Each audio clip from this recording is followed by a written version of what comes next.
All right, so I have a student that asked this question. They said, when did you know when to say I love you? And how do you know you've developed feelings?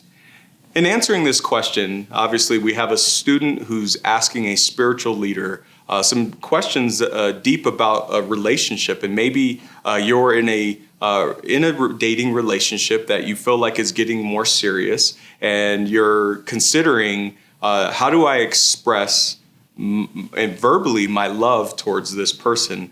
So I really would start with a challenge of having right definition.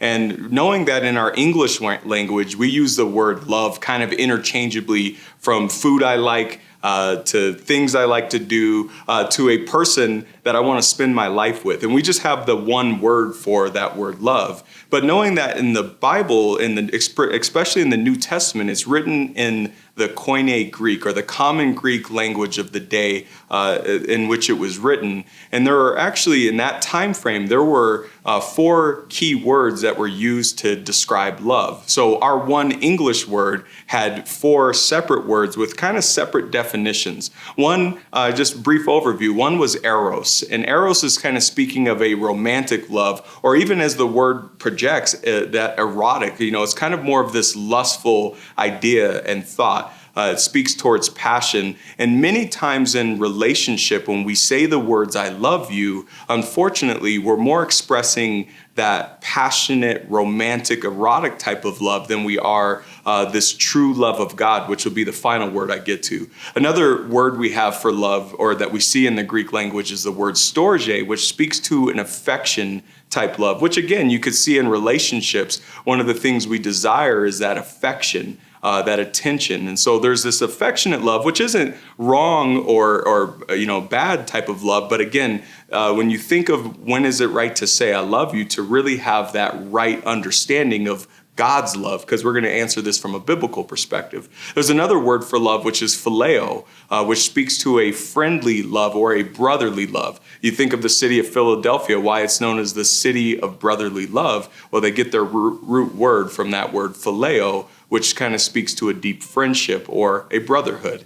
And then there's this word agape. And the key thing to really consider, to truly say I love you to someone, is to have the heart and mind of Christ, the type of love that God would express to us. And so that my challenge in a dating relationship is to really have the right definition of love before I really truly can express as a follower of Jesus, what love really is. And so I'll give you this Bible verse from Romans chapter 5, verse 8. I'm reading from the New Living Translation, and it says, "But God showed his great love for us by sending Christ to die for us while we were still sinners." And this agape love is a selfless love. It is a sacrificial love. And to really know when we're ready to say I love you is when I can truly put that person and their needs and their desires above my own.